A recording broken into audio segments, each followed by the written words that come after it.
तो हेलो दोस्तों, स्वागत है आप सभी का हमारे यूट्यूब चैनल में। तो दोस्तों आज हम लोग करने वाले हैं कक्षा 10वीं के साइंस के कुछ वीवीआई ऑब्जेक्टिव प्रश्न चैप्टर वाइज। तो दोस्तों चलिए वीडियो को शुरू करते हैं। दोस्तों आप सभी का पहला प्रश्न है कि दाढ़ी बनाने में किस प्रकार के दर्पण का उपयोग किया जाता है। तो आप लोग इस उत्तर का जवाब देंगे। चलिए इसका सही आंसर हो जाएंगे सी, यानी कि अवतल दर्पण। गोलीय दर्पण में फोकसांतर एवं वक्रता त्रिज्या के बीच संबंध है। तीसरा नंबर प्रश्न, यदि किसी अवतल दर्पण की फोकस दूरी f तथा वक्रता त्रिज्या r है तो क्या होगा। तो इसका आंसर देंगे आप लोग फटाफट। तो 3 नंबर का सही आंसर हो जाएंगे। तो 3 नंबर का सही आंसर हो जाएंगे f बराबर r/2। ठीक है, चलिए अगले प्रश्न की ओर बढ़ते हैं। अगला प्रश्न हमारे 4 नंबर, अवतल दर्पण से परावर्तन के बाद किरण किस बिंदु पर से होकर गुजरती है। 4 नंबर प्रश्न का उत्तर देंगे आप लोग। 4 नंबर प्रश्न का उत्तर हो जाएंगे सही आंसर हम लोग। तो अगला प्रश्न, किसी दर्पण से वस्तु को कहीं भी रखने से वस्तु के बराबर आकार का सीधा प्रतिबिंब बनता है तो दर्पण होगा।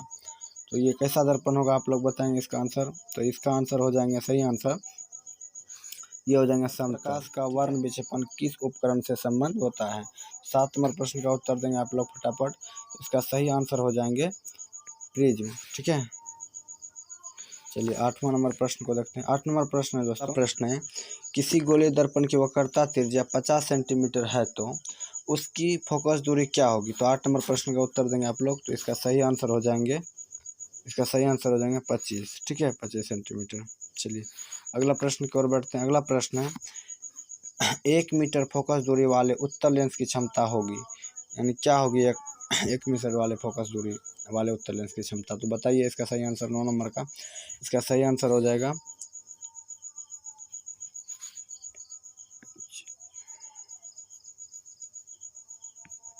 डी। चलिए दोस्तों अगले प्रश्न की ओर बढ़ते हैं। अगला प्रश्न हमारा, किसी उत्तल लेंस की फोकस दूरी हमेशा होती है। तो बताइए किसी उत्तल लेंस की फोकस दूरी क्या होती है। ये हमेशा जो होती है प्लस होती है, धनात्मक। तो इसका सही आंसर हो जाएंगे ए। ठीक है, चलिए अगला प्रश्न की ओर बढ़ते हैं। अगला प्रश्न है कि प्रकाश का वेग न्यूनतम होता है। तो बताइए प्रकाश का वेग न्यूनतम होता है तो ये होता है कांच में। किस में होता है, तो कांच में। इसका सही आंसर हो जाएंगे डी। ठीक है, और हम लोग बढ़ते हैं। अगला प्रश्न है, निम्न में से कौन सा पदार्थ लेंस बनाने के लिए प्रयुक्त नहीं किया जा सकता है। तो 12 नंबर का सही उत्तर देंगे आप लोग। तो 12 नंबर का सही उत्तर हो जाएंगे डी, यानी मिट्टी का उपयोग नहीं किया जाता है। ठीक है, चलिए अगला प्रश्न की ओर बढ़। काल्पनिक प्रतिबिंब होते हैं। तो काल्पनिक प्रतिबिंब कैसे होते हैं दोस्तों। काल्पनिक प्रतिबिंब जो होते हैं हमेशा सीधा होते हैं। कैसा होते हैं, सीधा होते हैं। चलिए अगला प्रश्न की ओर बढ़ते हैं। अगला प्रश्न है दोस्तों कि किस दर्पण से हमेशा वस्तु छोटा प्रतिबिंब प्राप्त होता है, यानी कि किस दर्पण से हमेशा वस्तु छोटा प्रतिबिंब प्राप्त होता है। तो 14 नंबर क्वेश्चन का उत्तर देंगे आप लोग। 14 नंबर का सही उत्तर हो जाएंगे उत्तल दर्पण से। ठीक है, चलिए अगला प्रश्न की ओर बढ़ते हैं।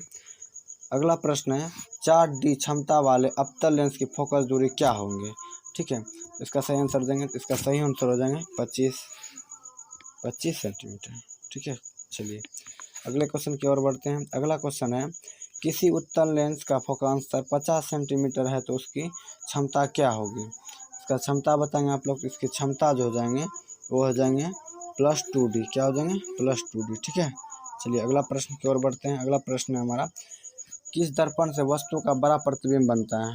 तो किस दर्पण से वस्तु का बड़ा प्रतिबिंब बनता है आप लोग बताएंगे। तो 17 नंबर का हो जाएंगे सही आंसर अवतल दर्पण से। ठीक है, चलिए अगला प्रश्न है हमारा 2D क्षमता वाले लेंस का फोकांतर होता है, क्या होता है बताइएगा आप लोग।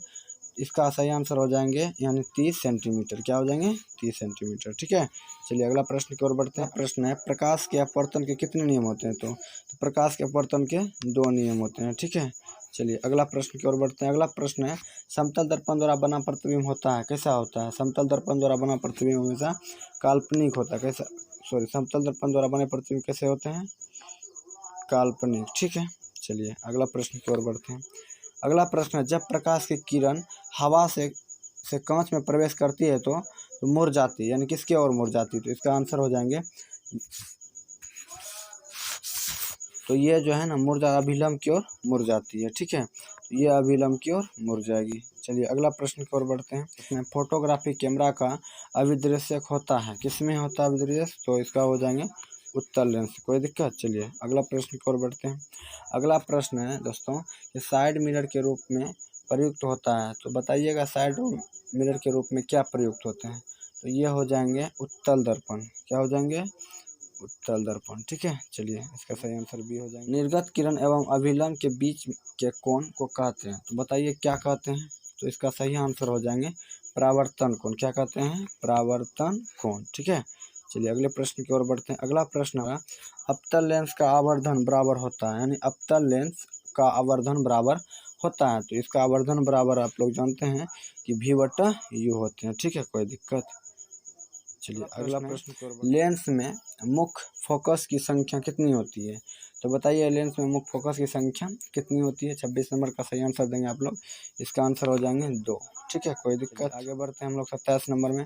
कहता प्रकाश की किरणें गमन करती है, तो बताइए प्रकाश की किरण गमन करती है? प्रकाश की किरण सीधी रेखा में गमन करती है। ऑप्शन ए हो जाएंगे सही। चलिए अगला प्रश्न की ओर बढ़ते हैं। अगला प्रश्न है अवतल दर्पण की फोकस दूरी उसकी वक्रता त्रिज्या की क्या होती है? तो उसकी वक्रता त्रिज्या की आधी होती है। क्या होती है? आधी होती है। ठीक है दोस्तों, चलिए अगले प्रश्न की ओर बढ़ते हैं। अगला प्रश्न है पानी से भरी बाल्टी की गहराई कम मालूम पड़ने का कारण है, यानी कि जो पानी से भरी बाल्टी की गहराई कम मालूम पड़ने के कारण क्या है? तो बताइएगा दोस्तों इसका आंसर। तो इसका सही आंसर हो जाएगा प्रकाश का अपवर्तन होता है। इसमें क्या होता है? प्रकाश का अपवर्तन। अगला प्रश्न है प्रकाश की एक किरण जब विरल माध्यम से सघन माध्यम में आती है तो वह किसके ओर मुड़ जाती है? तो बताइएगा इसका सही आंसर क्या हो जाएंगे? तो दोस्तों इसका सही आंसर हो जाएगा वह सीधे निकल जाती है। वो मूर्ति नहीं, वो क्या हो जाती है? सीधे निकल जाती है। ठीक है, इसका आंसर हो जाएंगे बी। इसका राइट आंसर हो जाएंगे बी। ठीक है दोस्तों, आज के लिए इतना ही। मिलते हैं नेक्स्ट वीडियो में, तब तक के लिए